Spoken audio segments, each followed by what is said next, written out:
How to create a February dump sticker in Instagram story.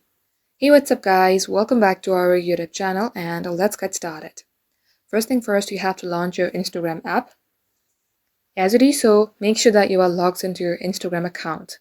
Now let's go ahead and tap on the search bar icon. And here you have to type in February dump add yours.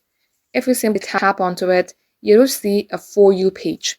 Wait for this to load. And under your For You page, you will see various stories. In my case, I'm gonna go ahead and select the first one. Now tap onto the username of this person and you will see your story. So open your story and simply tap on Add Yours. And likewise, now you can simply add yours.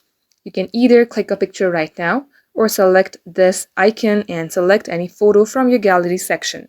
Once done, all you have to do is add onto it, then tap on Your Story.